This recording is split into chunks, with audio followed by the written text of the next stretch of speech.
Что делает велосипедист, которому становится скучно? Конечно же, записывается на соревнования. И я не стал исключением. А если учесть, что я обожаю новые маршруты, то грех было не поехать и посмотреть, на что я способен. В Польше проводится очень много разных соревнований для велосипедистов в разных частях страны. И мне на глаза попался гравийный маршрут на 120 километров. Поэтому записываюсь и вношу оплату. Я зарегистрировался на участие в гонке на 120 километров на гравийных велосипедах. Все оплачено. Теперь пути назад нет, придется ехать, посмотрим, что это будет. Еще будем добираться порядка 100 километров на машине, надо будет доехать, и потом будет сама гонка. Так что будет круто. В день X загружаем велосипеды на машину и мчим за 100 километров от Белостока в деревушку Мельник.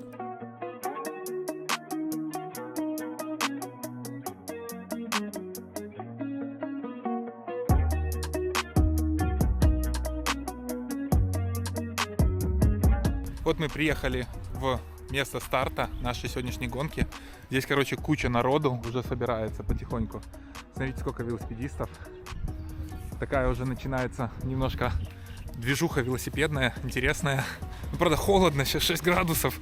Сегодня единственный день на этой неделе, когда холодно, и самый холодный день именно на день соревнований. Блин, ну ладно. Я думаю, что согреемся. Смотрите, как я поеду эту гонку. Я думаю, что будет классно. Здесь такие горы уже начались. Блин, просто жесть.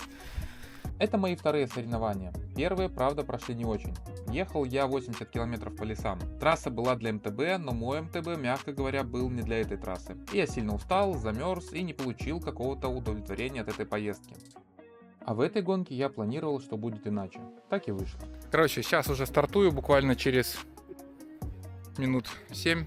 Тут стартуем волнами по 10 человек, чтобы не толпились все. Поэтому вот он старт.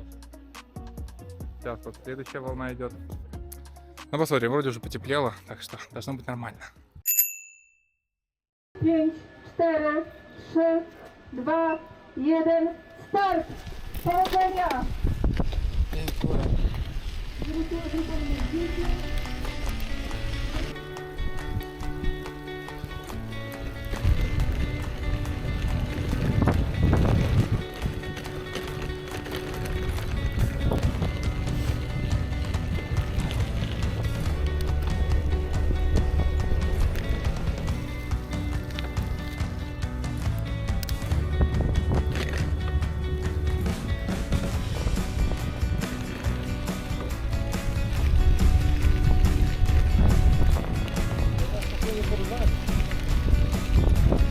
Итак, проехал уже около где-то, почти 15 километров.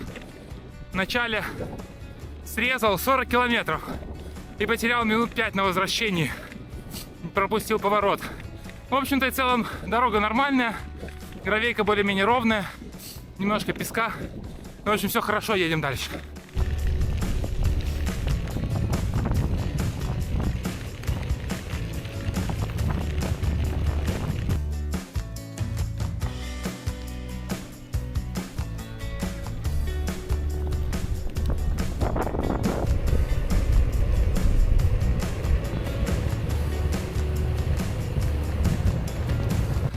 Осталось уже 92 километра. Проехал уже, получается, чуть больше 20, где-то 24. Выехал на асфальт. Погода хорошая. Так, в теньке немножко прохладно, но, в общем-то, и в целом сойдет. Так что едем дальше.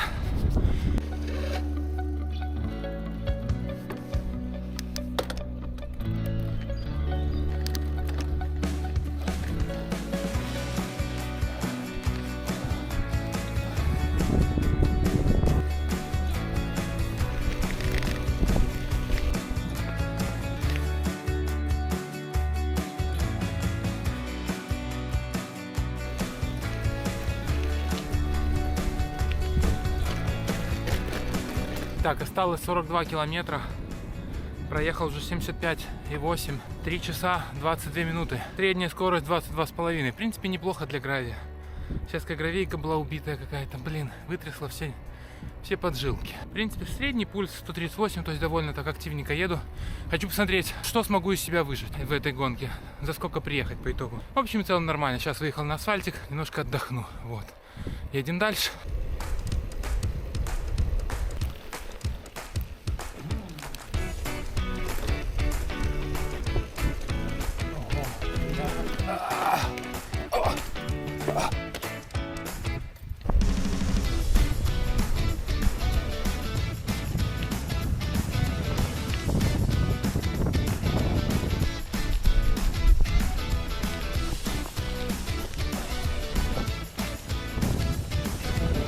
Маршрут оказался не совсем гравийным. По итогу было около 50-60% гравия и лесных дорог, а остальное асфальт, причем очень ровный. Иногда гравийки были очень неприятные, с песком и камнями. Но все же маршрут оказался довольно красивым, хоть и не было особо времени его рассматривать. По итогу я проехал 120 километров за 5 часов 15 минут и приехал 94-м из 160 участников. Для меня это неплохой результат, но есть к чему стремиться.